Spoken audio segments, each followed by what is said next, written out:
नमस्कार, राष्ट्र की बात के साथ मैं हूं मानक गुप्ता। आज बात करेंगे किसान आंदोलन के नेता बनकर उभर रहे किसान नेता राकेश टिकैत की। टिकैत पर चर्चा इसलिए क्योंकि उन्होंने कोलकाता मार्च का ऐलान कर दिया है। टिकैत ने कहा है फसलों की कटाई के बाद किसान 1 महीने के लिए बंगाल जाने को तैयार रहें।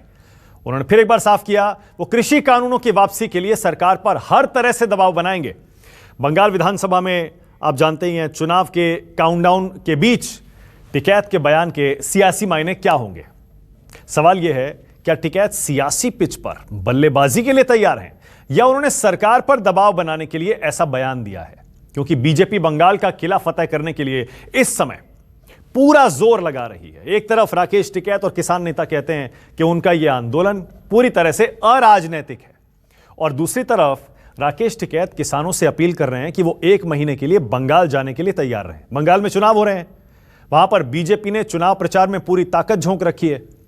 ऐसे में राकेश टिकैत का किसानों के लिए ऐसा बयान, उनसे यह अपील कि चलिए बंगाल, क्या मायने हैं?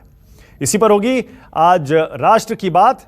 हमारा पहला सवाल आपकी टीवी स्क्रीन पर आ रहा है। राकेश टिकैत ने क्यों किया बंगाल जाने का ऐलान,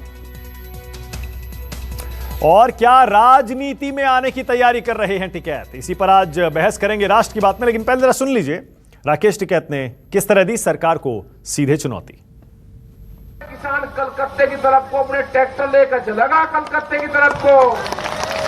अगला टारगेट किसान का जो भी ट्रैक्टर कलकत्ते जाना होगा, 15 आदमी ने एक ट्रैक्टर, और 1 महीना चाहिएगा, 1 महीना। इस देश की दशा बदलेंगे, दशा। कलकत्ते के लोग अलग होंगे, दिल्ली के लोग अलग होंगे, इनका राह बैठाए बिना वापसी नहीं आना। 1 महीने की तैयारी कलकत्ते की कर लियो, इनका राह बैठा कलकत्ते में भी किसान बहुत दुखी है, उनकी भी लड़ाई लड़नी पड़ेगी हमें।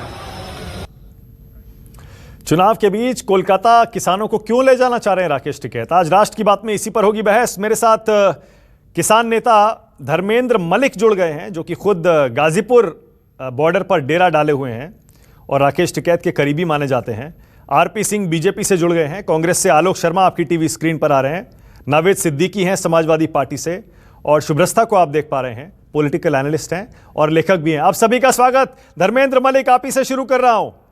धर्मेंद्र मलिक, आपके नेता तो लगातार कहते हैं राजनीति से कोई लेना देना नहीं है, फिर अब बंगाल जाकर सीधे सीधे ये राजनीतिक एक चीज नहीं है, राजनीतिक कदम नहीं है, पॉलिटिकल एक्टिविटी नहीं है क्या? नहीं, बिल्कुल नहीं है मानक जी। बंगाल में किसान नहीं रहता क्या? बंगाल के किसान भी तो हमसे संपर्क कर रहे हैं। वो कह रहे हैं कि आप आइए, न तो हमें यहाँ पे एमएसपी मिलती और न दूसरी सुविधाएं मिलती, तो वो भी बुलाना चाह रहे हैं, तो बंगाल भी जाएंगे। बंगाल में कोई पासपोर्ट थोड़ा लगता है, देश तो एक ही है ना। हाँ। और चुनाव हमसे पूछ के नहीं आए, आंदोलन भी है और चुनाव कहीं का आ जाएगा तो उससे हमारी एक्टिविटी थोड़ा प्रभावित होंगी। हाँ। भाई सीधा आरोप लग रहा है आप बीजेपी को चुनाव में हरवाने के लिए बंगाल जाने की तैयारी कर रहे हैं। राकेश टिकैत खुद उस मुहिम का नेतृत्व करने बंगाल जा रहे हैं। तो बीजेपी को ऐसा लग रहा है, तो बीजेपी जो है कोई अहंकार की बात थोड़ा है कि कानून बनाने से एमएसपी पे और 3 बिल वापस लेने से कोई देश रुक जाएगा। आज कानून होल्ड पे है, देश चल रहा है, और कल कानून नहीं थे तब भी देश चल रहा था। ये मान लेना कि मैंने जो फैसला कर दिया मैं कभी उसको वापस नहीं लेता, तो ये तो फासिस्ट भाषा है। और हम तो हिंदुस्तान में और लोकतंत्र में फासिस्ट भाषा का तो कोई जगह मेरे हिसाब से होनी नहीं चाहिए। तो सरकार बड़ी होती है, सरकार को उदारवादता दिखानी चाहिए, और फिर एक कमेटी बनाए, बिल लेकर आने हैं, उसमें उपभोक्ता भी रखे, किसान भी रखे, उद्योगपति भी रखें, और जनता के सरकार के लोग भी रहे, दूसरा ड्राफ्ट आ जाएगा। लेकिन इस तरह से कहना कि जो हम फैसले ले लेते हैं वो हम बदलते धर्मेंद्र मलिक, एक तो सेकंड, ये है कि ठीक है। सुनिए ना, एक सेकंड। सबको पता है कि आपके नेता राकेश टिकैत पहले भी चुनाव में उतर चुके हैं, राष्ट्रीय लोकदल के टिकट पर पहले भी राजनीति में हाथ पैर मार चुके हैं वो, इसीलिए उन पर आरोप ये और पुख्ता हो जाता है कि वो ये राजनीतिक मुहिम चला रहे हैं, किसानों की भलाई नहीं कर रहे हैं। वो अब बीजेपी के खिलाफ चुनावी मोर्चा खड़ा करने की कोशिश कर रहे हैं, इसीलिए बंगाल जा रहे हैं जहां पे चुनाव अपने चरम पर है।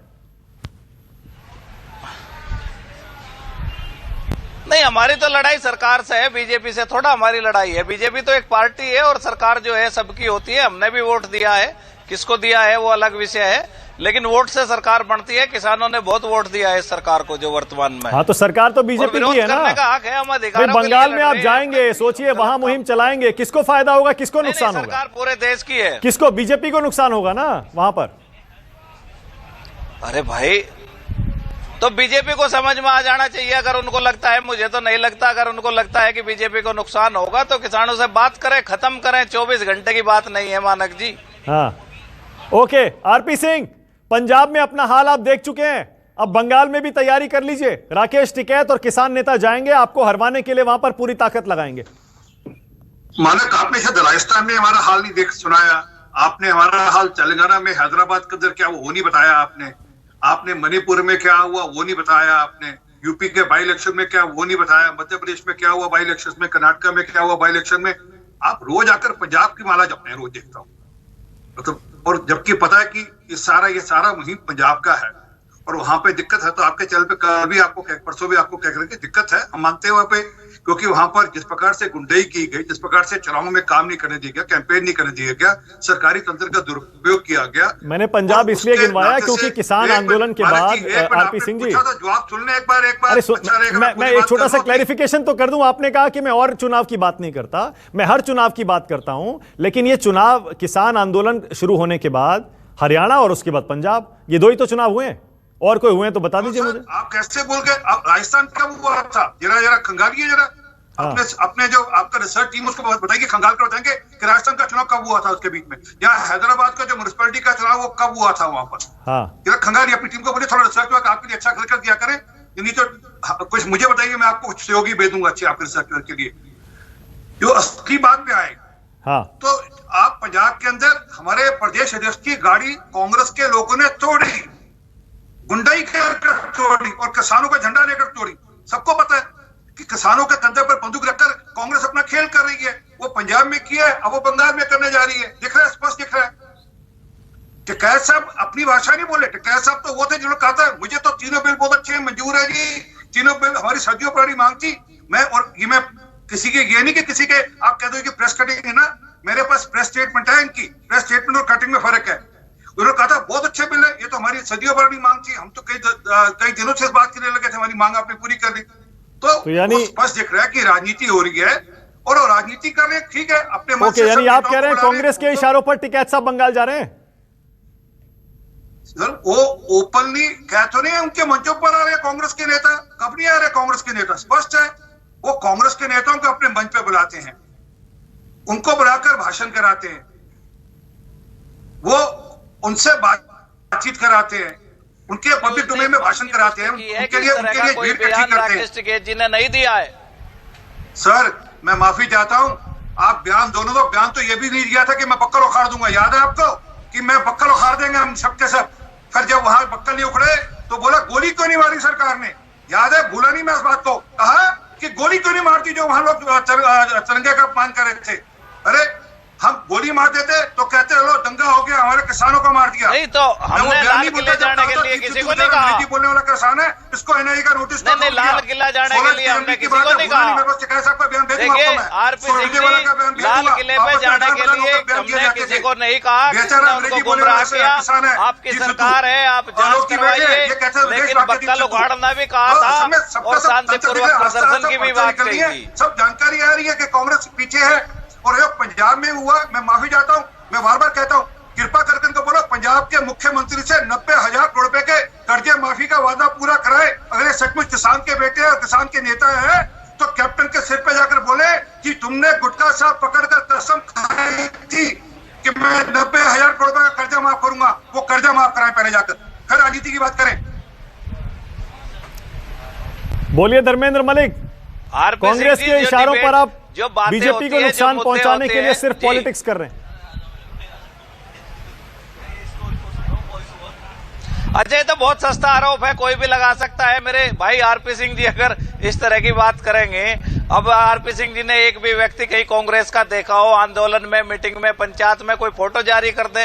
और मेरे भाई की पीड़ा भी बिल्कुल निश्चित है कि देखिए देश में आंदोलन बढ़ रहा है तो कहीं ना कहीं कष्ट तो है। आरपी सिंह जी हमारे अच्छे भाई हैं, उनको सब पता है पंजाब की स्थिति, लेकिन जनता अगर कोई मुद्दे को लेकर चलिए। देखिए, मुद्दे तो आरपी सिंह जी जनता तय करती है, न तो मैं कर सकता न हम आप कर सकते। अगर वहां का किसान कर्ज माफी की बात नहीं कर रहा तो आपको अवेयर करना चाहिए, जाना चाहिए किसान के बीच में। इसका मतलब आप समझा नहीं पा रहे वहां लोगों को कि कांग्रेस ने भी धोखा किया है। और मैं तो आपकी बात में हाँ मिलाते हुए कहता हूं कि अगर कैप्टन साहब ने जो बात कही थी और वायदा किया था उन्होंने नहीं पूरा किया तो उनके खिलाफ भी किसानों को आवाज उठानी चाहिए। ओके, लेकिन धर्मेंद्र मलिक बंगाल जरूर जाएंगे और वहां जाकर कृषि कानूनों का मुद्दा बनाएंगे और बीजेपी और केंद्र सरकार के खिलाफ माहौल बनाएंगे, ये तय है ना? नहीं, देखिए, नहीं, देखिए मानक जी, हम तो 6 मार्च को तेलंगाना भी जा रहे हैं, बहुत बड़ी सभा हो रही है तेलंगाना में। हम तो बिहार भी जा रहे हैं, मध्य प्रदेश भी जा रहे हैं। बंगाल का तो अभी डेट ही तय नहीं की, लेकिन बंगाल के लोग भी बुलाएंगे तो वहां भी जाएंगे। और ओके, आलोक शर्मा, वो निश्चित रूप से वहां 10 मार्च के बाद की कोई सभा रखी। ओके, आलोक शर्मा, आपके इशारों पर हो रहा है ये सब, जवाब दीजिए। आरपी सिंह कह रहे हैं। देखिए, मुझे लगता है आरपी सिंह साहब मेरे बड़े भाई हैं और इनको तय कर लेना चाहिए। चीन के इशारे पे हो रहा है, पाकिस्तान के हो रहा है, नक्सलियों के हो रहा है, या कांग्रेस के हो रहा है, या किसी और के हो रहा है। कोई कुछ कहता है, कोई कुछ कहता है। एक तय कर लें, उसके बाद करें। तो कांग्रेस तो पूरी तरह से तन मन और धन के से कांग्रेस पूरी तरह किसानों के साथ खड़ी हुई और हम तीनों कानूनों के पूरी तरह से खिलाफ हैं। आज अगर कोई भी टिकैत साहब हो या कोई भी राजनीति में जाना भी चाहता हो तो उसमें भी किसी को क्या आपत्ति हो सकती है? आरपीएन सिंह साहब को तो कहना चाहिए कि भाई टिकैत जी हमारे भाई हैं, अगर वो भी राजनीति में आना चाहते हैं तो उनका भी स्वागत है, क्या दिक्कत है? राजस्थान में शहरों में इस बार बीजेपी हारी है, पिछले 45 साल में पहली बार। हरियाणा में शहरों में, हरियाणा रोहतक में, सोनीपत में, शहरों में जो हमेशा जीतती रहती थी, वहां पर भी हारी है बीजेपी। तो बीजेपी को आत्मावलोकन करना चाहिए। राजस्थान में हो चाहे पंजाब में, तो कर सुपड़ा ही साफ हो गया इनका। राजस्थान में भी 11 में से 9 जगह शहरों में हारे हैं। खैर, आज का वो विषय नहीं कि कहां हार रहे हैं। देखिए, अपने अच्छे काम करेंगे तो जीतेंगे। नोटबंदी से वोट मिलती होंगी तो मिलेंगी, क्यों नहीं मिलेंगी? अरे साहब एक मिनट, अरे सर एक मिनट सर, देखिए मुझे लग रहा है मानक जी मुझे लग रहा है। आरपी सिंह जी एक एक करके आरपी सिंह जी एक एक करके आपकी पूरी बात सुनी सबने, आप भी सुनिए। हाँ बोलिए आलोक जी, बोलिए। किसान भाई ने बिल्कुल ठीक कहा है कि जो तिलमिलाहट है आरपीएन सिंह साहब की और बीजेपी की, वो तो साफ तौर पर बता रही है कि ये जो है कि राकेश टिकैत जी का जो तीर है सही निशाने पर लगा है। हम पूरी तरह से पूरे किसान आंदोलन के साथ हैं और कांग्रेस पार्टी इसका पूरी तरह से समर्थन करती रहेगी। आज जिस तरह से किसान और अहंकार की लड़ाई हो रही है, ये अहंकार हारेगा और किसान जीतेगा। इस सरकार को तीनों कानून वापस लेने पड़ेंगे। हमें नहीं पता कौन सी पार्टी ने कौन सी जो प्राइवेट कंपनियां हैं जिसने पैसा दिया है इनको कि इतनी आग लगा के मोदी जी और बीजेपी भाग गए हैं कि इतना कुछ देखने के बाद भी, 200 से ज्यादा किसानों की शहादत के बाद भी ये सरकार झुकने को तैयार नहीं है और देश के अहंकार सम्राट जो है वो 2 शब्द कहने को तैयार नहीं है। मुझे लगता है कि देश की जनता इनको सबक सिखाएगी और वक्त शुरू हो चुका है। बोलिए आरपी सिंह जी, क्या दिक्कत है अगर किसान नेता राजनीति में जा भी रहे हैं तो? नहीं, मुझे कोई दिक्कत नहीं है, परंतु इन्होंने किससे पैसे लिए मैं बताता हूँ। पैसे किससे लिए हैं?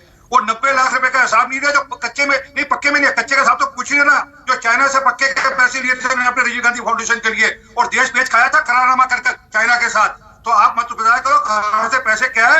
आपकी तो पोल पट्टी बहुत लंबी चौड़ी है और आपका तो एक किसान जवाई है, आपका तो जीजा किसान है जिसने किसानों की जमीन हड़पी है। पर असली मुद्दे की बात नहीं बताई कि 90,000 करोड़ रुपए का कर्जा जो गुटका साहब की कसम खाकर कैप्टन साहब ने कहा था मैं उतारूंगा जब खत्म करूंगा, उसके बारे में एक शब्द नहीं बोलते। ये न बोलेंगे कभी एक शब्द, क्योंकि इन्होंने अपना वादा पूरा नहीं किया। इन्होंने कहा था हर बच्चे के हाथ में मोबाइल फोन दूंगा। एक बच्चे के हाथ में बता दो मोबाइल फोन दिया पंजाब में। फिर कहा था मैं नहीं, एक सेकंड रुकिए। मानक एक सेकंड नहीं, एक टैक्सी नहीं चलेगा। आपने लोग जी को बिना टोके बात करने दी। मैं अगली बार डिबेट में आपने लोग जी को बिना टोके बात करने दी ना। अगली बात सुनिए, इन्होंने कहा था कि मैं पंजाब को नशा मुक्त कर दूंगा 4 हफ्ते के अंदर। 4 हफ्ते के अंदर वादा किया था। ये वादा पूरा नहीं किया। लोगों का ध्यान बांटने के लिए उनको भेज दिया यहाँ पर, उनको दिल्ली बॉर्डर भेज दिया क्योंकि अपने वादे पूरे किए नहीं इन्होंने।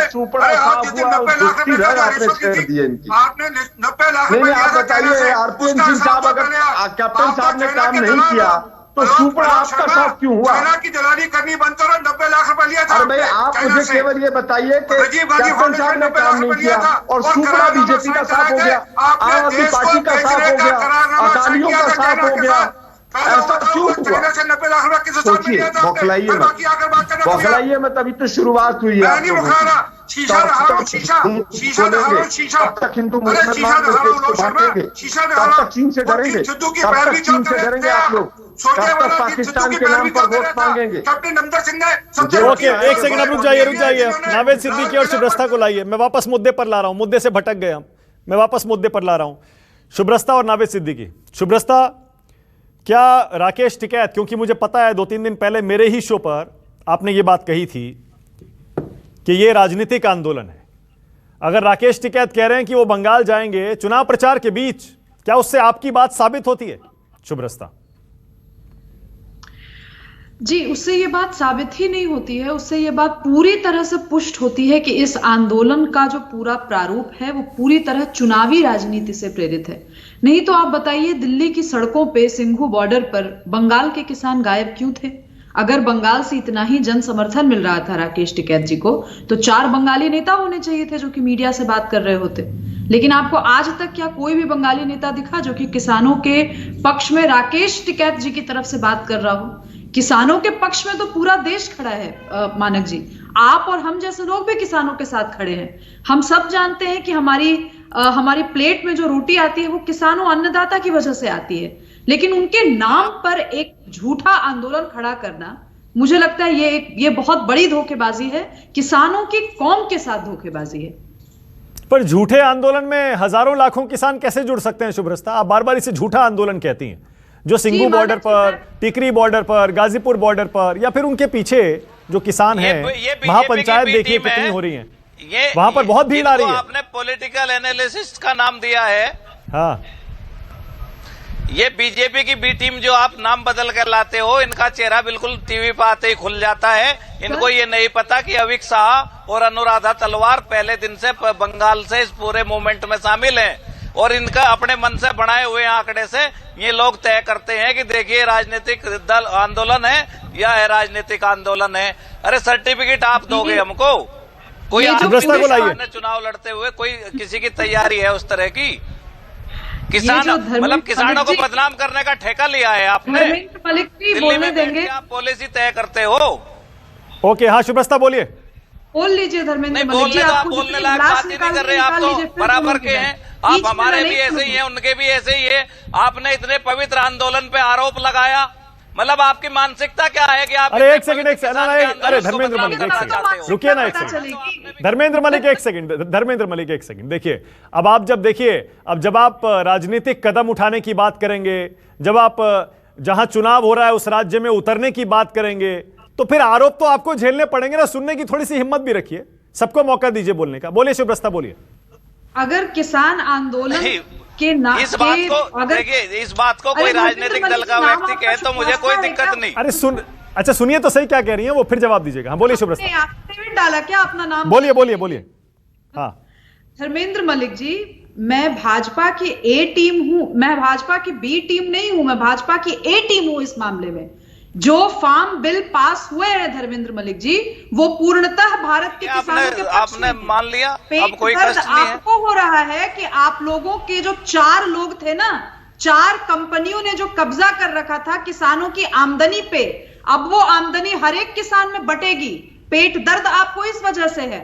आप 2-4 नाम गिनवा भी ले जाएंगे, आप इससे प्रूव नहीं कर सकते कि बंगाल से आपको कोई समर्थन नहीं मिला। आपकी बहस हो जाए इसी मुद्दे पे। कटा हुआ है मानक जी, इनका फीडर डाउन कीजिए, तब मैं अपनी बात आराम से रख पाऊंगी। बोलिए। नहीं सुनेंगे धर्मेंद्र जी, सुनेंगे। हाँ सुनेंगे, अच्छे आदमी है, बहुत सब्र है उनमें। हाँ बोलिए।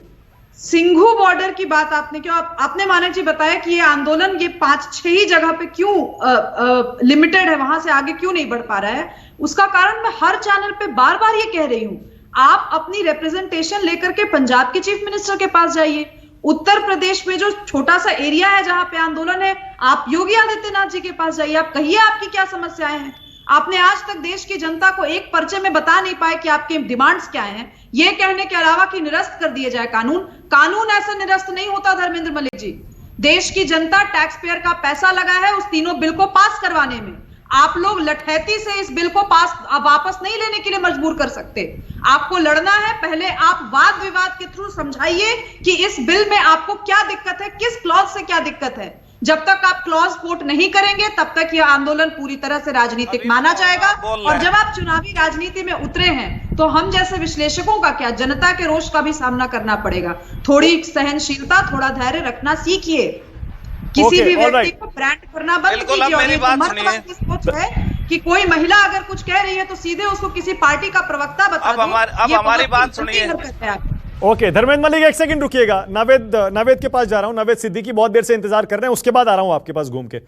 नावेद सिद्दीकी बताइए, क्योंकि उत्तर प्रदेश का मामला भी है ये, वेस्टर्न यूपी में बड़ी बड़ी महापंचायतें हुई हैं नावेद सिद्दीकी। अब जबकि राकेश टिकैत बंगाल जाने का ऐलान कर रहे हैं सीधे सीधे, कीचड़ तो उछलेगा, राजनीतिक आरोप तो लगेंगे इस आंदोलन पर, राकेश टिकैत पर। नावेद सिद्दीकी। बहुत बहुत शुक्रिया मानक भाई, थोड़ा देर से वक्त मिला, लेकिन आप कीजिएगा, जरा आंख लग गई थी बैठे बैठे। देखिए, ऐसा है कि ये जो बात आपने कही है, हाँ। ये से पहले तो मैं ये कहना चाहूंगा, लोकतंत्र है, लोकतंत्र में हर इंसान को ये हक है कि वो कहीं से भी लड़ सकता है, कहीं से भी खड़ा हो सकता है और चुनाव में भी जा सकता है, कुछ भी कर सकता है, ये उसको इजाजत है, ये हमारा देश उसको इजाजत देता है। दूसरी चीज, जो किसान भाइयों के साथ हुआ है पिछले कई वर्षों से हम देख रहे हैं, जो किसान भाइयों की जिस तरह से उन लोगों ने उनकी आत्महत्या उन्होंने की, उनका परिवार बेघर हो गया, उनके बच्चे अनाथ हो गए, उनकी पत्नी विधवा हो गई, उस ऐसे किसान परिवार को जिसको हम सम्मान करते हैं कि देश का किसान और जवान, इनको हम सम्मान करते हैं, कुछ लोग आकर के ऐसे लोगों को, ऐसे पवित्र लोगों को झूठा आंदोलन बता रहे हैं चैनल। सबसे बड़े अफसोस की बात तो ये है कि ये देश के कैसे लोग हैं जो अपने देश के जवान, अपने देश के किसानों के आंदोलन को, उनकी हक की बात को, उनकी जायज बात को, उनकी सच बात को झूठा बता रहे हैं। ये कहीं ना कहीं से स्पॉन्सर किए हुए लोग हैं और ऐसा लगता है, जैसा कि अभी एक साहब ने कहा। तो देखिए, ऐसा है, मैं ये बात कहना चाहूंगा कि पूरा हक है उनको, और जो किसान भाइयों के साथ किया, जो उनके साथ हुआ है, तो किसान तो पूरी तरह से नाराज है, इसलिए वो बंगाल भी जाएंगे, वो केरल भी जाएंगे और वो आसाम भी जाएंगे, वो हर जगह जाएंगे और उनको जाना चाहिए और जाकर के बताएं कि एक अगर किसान से अन्नदाता को आप आतंकवादी बता रहे हो, अन्नदाता से उसके जीने का हक छीन रहे हो, तो तुमसे तुम्हारी सबसे बड़ी कुर्सी जो है वो हम छीन लेंगे और ये इस देश का किसान दिखा देगा। देखिए, झूठ और फरेब के ऊपर बनी हुई, इस बुनियाद पे बनी हुई इमारत जो है मानक भाई, बहुत दिनों तक खड़ी नहीं रहती। एक खूबसूरत शेर सुन लीजिए, बुलंदी देर तक किस शख्स के हिस्से में रहती है, बुलंदी देर तक किस शख्स के हिस्से में रहती है, बहुत ऊंची इमारत हर घड़ी खतरे में रहती है। तो ये इनको सोचना चाहिए, इनकी इमारत अब खतरे में है और देश के किसान भाइयों का सम्मान करें, ना कि उनके ऊपर उंगली उठाएं। बहुत बढ़िया, शेर के लिए बहुत बहुत शुक्रिया, बहुत शुक्रिया नावेद सिद्दीकी। जब भी आप आते हैं चार चांद लगाते हैं अपनी आवाज से, अपने बोलने के अंदाज से, अपने शेर से, बहुत शुक्रिया। लेकिन आपने जो बातें कही ना, मुझे पता है शुभ्रस्ता उसका जवाब देना चाहेंगी, क्योंकि आपने खुलकर उन पर निशाना साधा। आपने कहा ये कैसे लोग हैं जो हमारे अन्नदाता के आंदोलन को झूठा बताते हैं, और आपने ये भी कहा कि पूरा हक है राकेश टिकैत को बंगाल जाने का, या राजनीति में उतरने का, चुनाव लड़ने का, या उन राज्यों में जाने का जहां चुनाव हो रहे हैं। शुभ्रस्ता जवाब दीजिए। जी, मुझे तो नहीं लगता कि यहाँ पर किसी भी व्यक्ति ने ये कहा कि राकेश टिकैत जी बंगाल नहीं जा सकते। इस तरीके की फांसीवादी भाषा जो है वो दूसरे तरफ से ही बोली जाती है कि फलाना वे मेरे कॉन्स्टिट्यूएंसी में घुसेगा तो मैं उसको मार दूंगा, काट दूंगा, शाहीन बाग के अंदर कोई आएगा तो मैं मार दूंगा, काट दूंगा, और मारने काटने के नारे जो लगते थे वो इन लोगों की भाषा है, हमारी भाषा नहीं है। कभी किसी ने नहीं कहा। ये देश स्वतंत्र है, यहां पर जो कॉन्स्टिट्यूशन, जो फ्रीडम ऑफ एक्सप्रेशन के साथ साथ फ्रीडम ऑफ मूवमेंट भी है, लेकिन उसके साथ साथ बोलने की भी आजादी है। राकेश टिकैत जी पे सवाल खड़ा करने की भी जिम्मेवारी इसी देश ने और इसी संविधान ने दी है, नंबर एक। नंबर दो, आज सिद्दीकी साहब प्रूव कर दें कि मुझे आपके चैनल में आने के लिए किसी ने स्पॉन्सर किया है, मैं जीवन में किसी भी टेलीविजन चैनल पे जाना छोड़ दूंगी। इस तरह की बचकानी बात अभी मलिक जी ने की, अभी फिर सिद्दीकी जी कर रहे हैं। इन लोगों को मुखर महिलाओं से दिक्कत क्यों है? अगर मैं बोल रही हूं इसका मतलब मुझे किसी ने स्पॉन्सर किया हो या आपकी पार्टी में होता होगा। लेकिन मुझे नहीं पता कि मुझे किसने स्पॉन्सर किया है। इस तरीके की बचकानी बातें बोलने से बचिए। नंबर 3, मैं बार बार ये चीज कह रही हूं, जो भी आंदोलन चल रहा है सिंघू बॉर्डर पर, वो भू माफियाओं का आंदोलन है, वो किसानों का आंदोलन कदापि नहीं है। अगर उसमें कुछ किसान बैठे हैं भी तो उनको बरगलाया गया है। अन्यथा रुकिए, बात पूरी करने दीजिए। अन्यथा उनमें से किसानों को बुलाइए और कहिए कि क्लॉज बाय क्लॉज बिल के साथ डिबेट करें। नहीं कर पाएंगे सिद्दीकी साहब, आप लोग आज तक नहीं कर पाए। आप लोग शाहीन बाग के मानक भाई, आपके चैनल पे क्या हो रहा है? माशाल्लाह, बहुत अभी भी दिखा जाता है आपका चैनल, और काफी लोग आपके बहुत बड़े शहदाई हैं, फैन हैं, और आप मानक भाई ये क्या आप करवा रहे हैं? आप लोग देश में 4 कॉर्पोरेट कंपनियों को जिंदा रख करके किसानों के खून पीने वाले लोग हैं। खून की दलाली बंद कर कीजिए। ये जो झूठा आंदोलन है इसको रैप अप कीजिए। आपको समस्या है, इंटेलेक्चुअली डिबेट कीजिए। आपको फार्म बिल 3 पास हुए हैं ना, उन 3 फार्म बिल से अच्छी स्क्रिप्ट लेके आई हैं आप, समस्या बताइए। अगर आप लॉ की समस्या नहीं कर पाते सिद्दीकी साहब, तो आरोप प्रत्यारोप और किसी के पर्सनल बंद कीजिए। समाजवादी नहीं, बहुत खूब बोलने की, मैं आपका एडमिरेशन लूटने नहीं आई हूं, यहाँ पर बहस करने आई हूं। जो मुद्दा है उस पर बात कीजिए। क्लॉज बताइए। मैं कह रहा हूं अच्छी स्क्रिप्ट लेके आई आप, अच्छी स्क्रिप्ट आपको दी गई, भाषण देना आपका काम है। अरे छोड़िए, आप क्लॉज मत बताइए। जो 3 बिल पास हुए ना, तीनों बिल के नाम बता दीजिए आप।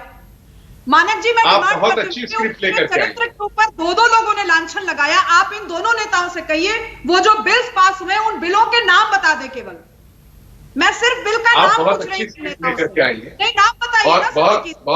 मैं पर्सनली बहुत अफसोस मानक भाई, आपने मुझे स्पॉन्सर होने की बात बोली है। ओके, नावेद सिद्दीकी की बारी है। शुभ्रस्ता नावेद बोल रहे हैं अब, बोलिए नावेद सिद्दीकी। मानक जी देखिए, एक दूसरा बात इन्होंने कही जिसके ऊपर बहुत तकलीफ हुई है सुन करके, कि आंदोलन को अभी तो इन्होंने झूठा आंदोलन बताया। कितने लोग तो उसमें शहीद हो गए, बेचारे खत्म हो गए। सुन लीजिए, थोड़ा सुनने का मात्रा रखिए, थोड़ा सुनने का मात्रा रखिए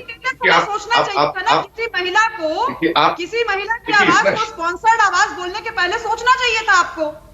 तीनों बिल का नाम बता दीजिए। इतना सिंपल बात है। आप लोग तो पूरे देश में आंदोलन खड़ा कर रहे हैं, एक टेलीविजन चैनल पे तीनों बिल का नाम नहीं ले सकते आप गाड़ी देने का अधिकार नहीं है। आप कैसे बोल देंगे ऐसे?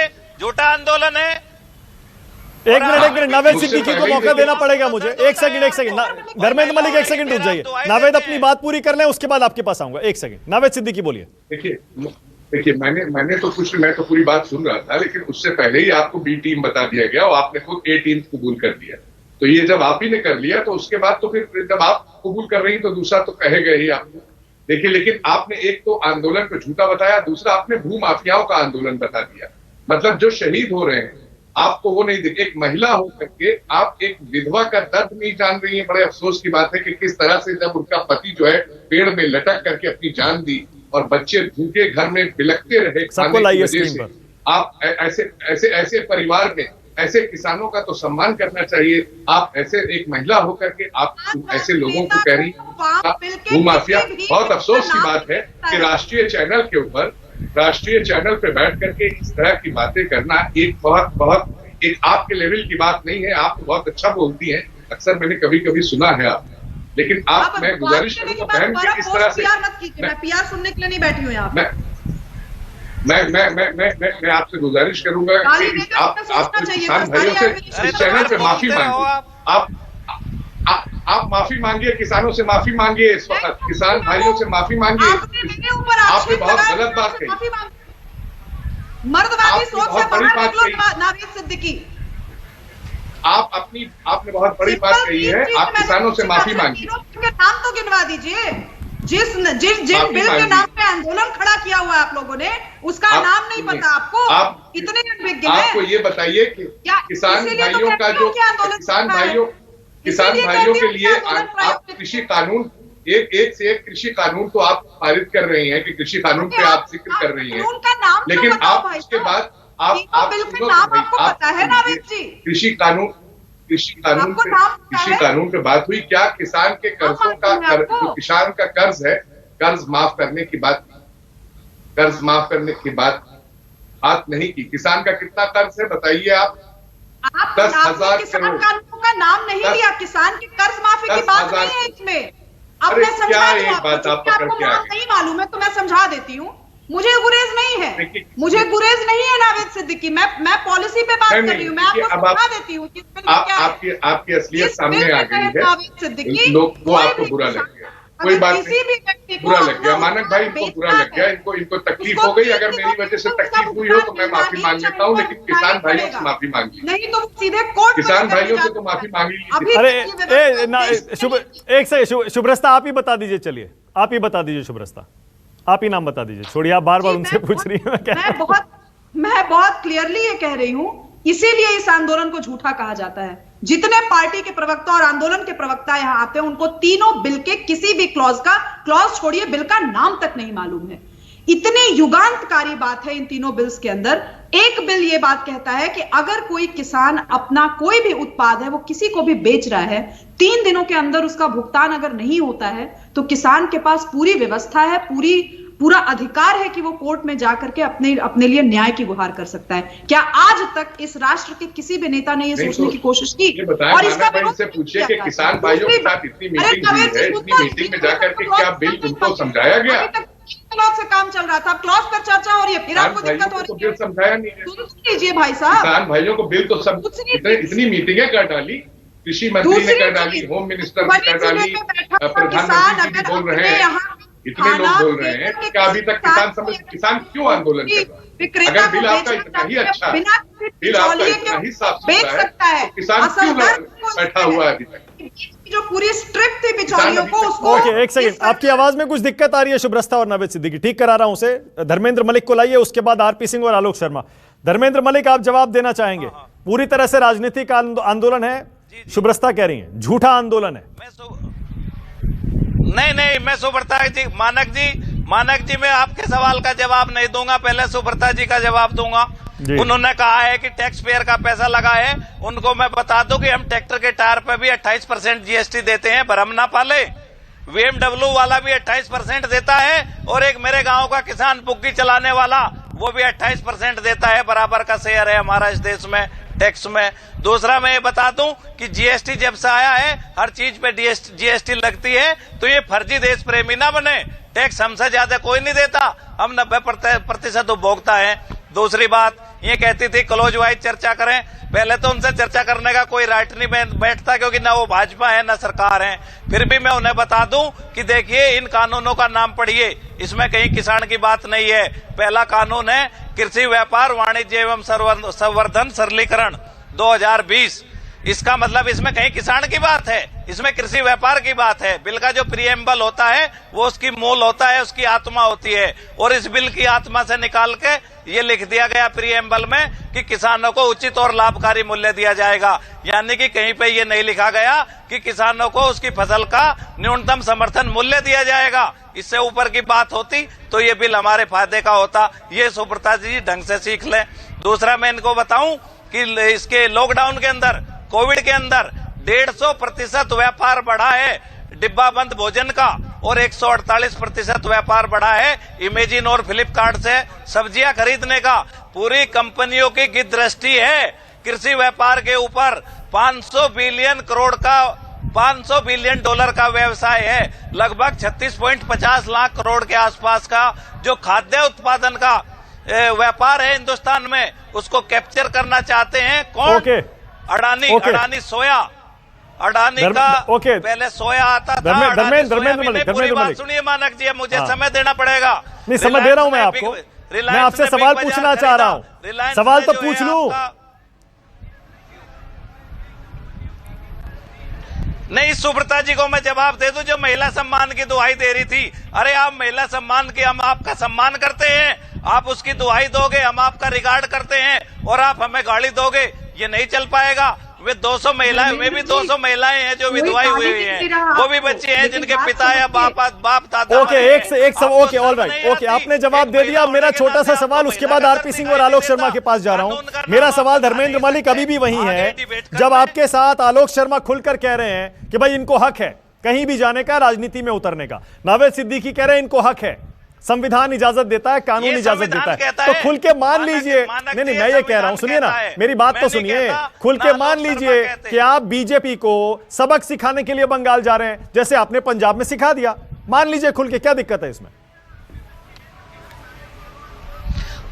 हम अपने आंदोलन को गांव-गांव तक ले जाने के लिए, पूरे देश में किसान आंदोलन को बिल्डअप करने के लिए और इस देश में 40 लाख किसान एक जगह इकट्ठा करने के लिए बंगाल जा रहे हैं। हमारा स्पष्ट एजेंडा है। अगली जो बड़ी सभा होगी उसमें 40 किसान होंगे और देश के हर राज्य का किसान होगा। इसके लिए हम बंगाल जा रहे हैं। आरपी सिंह बोलिए। आरपी सिंह, पूरे देश में फैलेगा ये? पूरे देश में मुद्दा बनाएंगे कृषि कानूनों का किसान नेता? जी जी, बड़े जी जी, यही सिर्फ अकेले किसान नेता नहीं है, देश में 500 से ऊपर किसान यूनियन और उनके भी नेता हैं, और उनमें से कई नेता जो इनके विरोध में खड़े हैं, तो वो छोड़ दीजिए। परंतु मैं एक बात, अभी सिद्दीकी साहब ने कही मेरी आंख लग गई। सर, धर्मेंद्र यादव की भी आंख लग गई थी जब वो बिल का समर्थन करे थे पार्लियामेंट के अंदर 2018 के अंदर। इन्हीं सब बिलों का समर्थन करे तो 2018 में शायद उनकी भी आंख लग गई थी। ये आंख लगने से बाहर आओ, जब जरूरत हो तो ठीक रहना चाहिए, आंख नहीं लगनी चाहिए आप। और आज आप जो पलटी मार रहे हो, ये सबके सब पलटी वाले लोग हैं, और इनको पूरा हक है, जाए बंगाल जाए, महाराष्ट्र जाए। परंतु मैं जो पूछा उसका जवाब अभी तक नहीं मिला।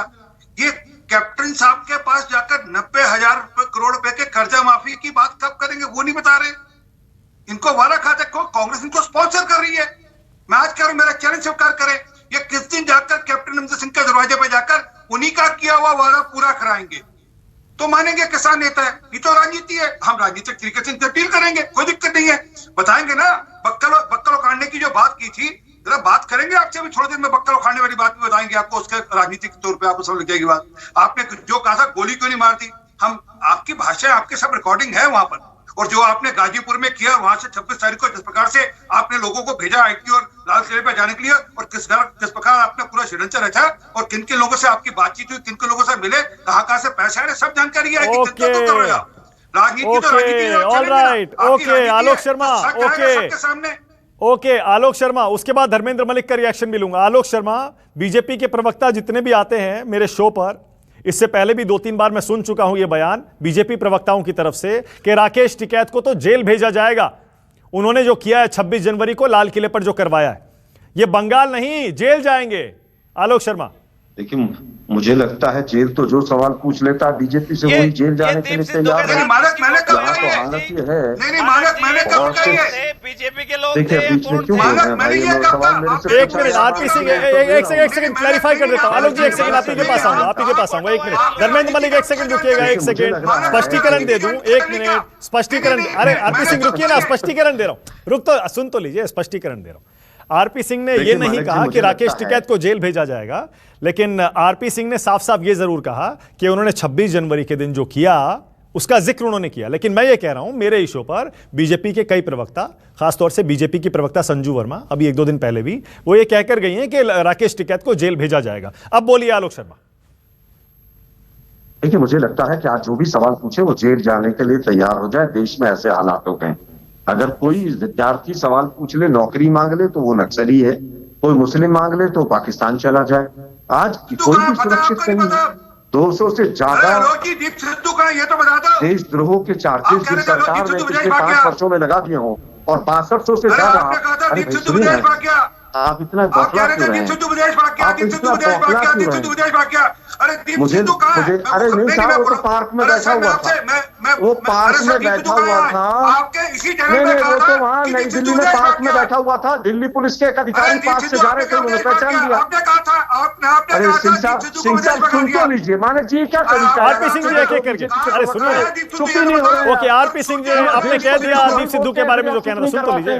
हाँ बोलिए आलोक जी, बोलिए। देखिए, मुझे लगता है कि दीप सिद्धू यहाँ पार्क में बैठा हुआ था नीम के पेड़ के नीचे, और दिल्ली पुलिस के कई जवान जा रहे थे, उन्होंने पहचान लिया, फिर पकड़ के घर ले आए अपने। फिर उनको पता चला रहे तो दीप सिद्धू है, फिर वो थाने ले गए उसको। क्या नौटंकी समझ रखी है दिल्ली पुलिस ने। एक मिनट रुकिए ना, मैं फिर कह रहा हूँ अपनी बात को।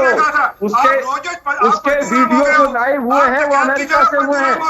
आज कुछ कल कुछ। वो अरे उसके जो वीडियो लाइव हुए हैं वो अमेरिका से हुआ, उसकी भी जांच होनी चाहिए। बोल क्यों रहे आप इतना? आप उत्तर आता है। अरे भाई एक मिनट ओके आरपी सिंह रुकिए ना, दीप सिद्धू का मुद्दा हो चुका है, रुकिए ना आरपी सिंह जी एक सेकंड। देखिए मुझे लगता है आरपी सिंह साहब, आप और सुब्रता जी पूरे टाइम चिल्लाते रहे दोनों।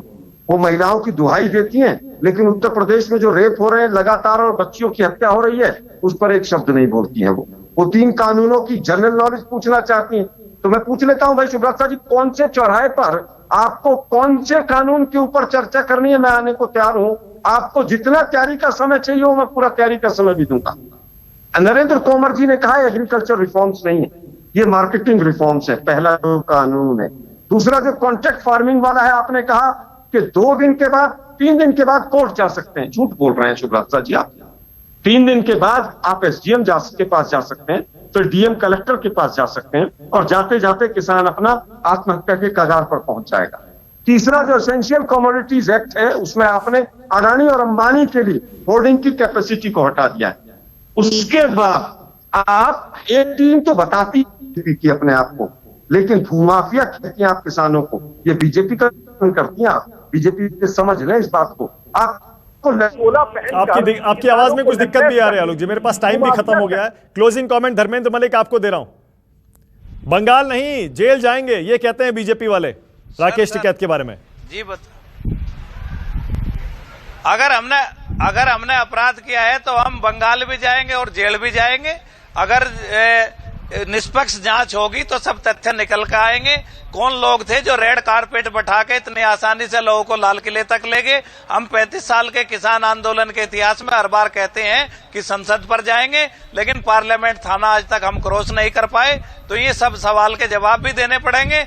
और ये तो धमकी होती है, अरे अपराध किया है तो जेल जाएंगे। अगर जेल जाने से भी आप डराओगे तो ऐसे किसान आंदोलन टूटने वाला नहीं है। ओके। और मैं एक बात भाई को और बता दूं, बड़े विद्वान प्रवक्ता है आरपी सिंह जी, कि अगर आप जो है पंजाब में आंदोलन शुरू करते हो किसान कर्ज माफी का, तो हम आपके भी साथ बैठेंगे, आप शुरू करिए। अब देखिए ये धर्मेंद्र मलिक, ये क्या बात हुई? अब ये आंदोलन शुरू करने की जिम्मेदारी आपने आरपी सिंह पर डाल दी। अरे भाई ये भी आपको शुरू करना चाहिए ना, आप किसान नेता हैं, आप तो देश भर के किसानों के बीच जा रहे हैं, उनके सारे मुद्दे उठा रहे हैं। राज्य का मामला जब पंजाब के मानक जी, जब पंजाब के किसान जो है बिल के खिलाफ लड़ाई लड़ रहे, कर्ज माफी उनके लिए इश्यू नहीं है, तो मैं कैसे मुद्दा बना सकता हूं? भारतीय जनता पार्टी को मुद्दा बनाना चाहिए, बिल्डअप करना चाहिए, और वो हमें भी कहें कि देखिए आप किसान का साथ दो, पंजाब का किसान लड़ रहा है, हमारी यूनिट है, हम भी लड़ेंगे। Okay, all right. Dharmendra Malik कह रहे हैं, राकेश टिकैत के करीबी हैं, किसान नेता हैं, कह रहे हैं देश भर में जहां जहां राज्य सरकारों के खिलाफ किसानों के मुद्दे होंगे, इशारों में कह रहे हैं वहां जाएंगे। बहुत बहुत शुक्रिया आज राष्ट्र की बात में आने के लिए आप सबका, बहुत शुक्रिया। शुभ्रस्ता, नावेद सिद्दीकी, धर्मेंद्र मलिक, आलोक शर्मा, आरपी सिंह, बहुत शुक्रिया। नमस्कार, मैं हूं मानक गुप्ता। अगर आपको हमारा ये वीडियो पसंद आया हो तो इसे लाइक और शेयर जरूर करें, और हां, हमें सब्सक्राइब और फॉलो करना ना भूलें ताकि आप देश और दुनिया की कोई खबर मिस ना करें। तो जुड़े रहिए हमारे साथ और देखते रहिए न्यूज़ 24।